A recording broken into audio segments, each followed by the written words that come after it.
మనకు స్వాతంత్రం వచ్చి 75 సంవత్సరాలు అయింది. మనము పాకిస్తాన్ తోటి ఎప్పటికీ బాధలు పడుతూనే ఉన్నాం. ఉగ్రవాదులతో వాళ్ళు పోషిస్తూనే ఉన్నారు.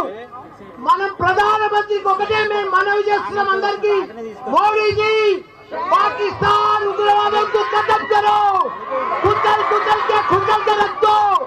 एक जिंदगी में फिर अपना भारत का तरफ नहीं देख रहा हो लोग। उग्रवादों को पूरा पाकिस्तान ప్రపంచంలో చిత్రపటంలోనే పాకిస్తాన్ కనిపిస్తుంది. నెక్స్ట్ మనం 75 సంవత్సరాల మంది బాధపెడుతున్నారు. మనం ఇట్లా భరించలేము. మనం ఇక ఓపిక లేదు మనకు.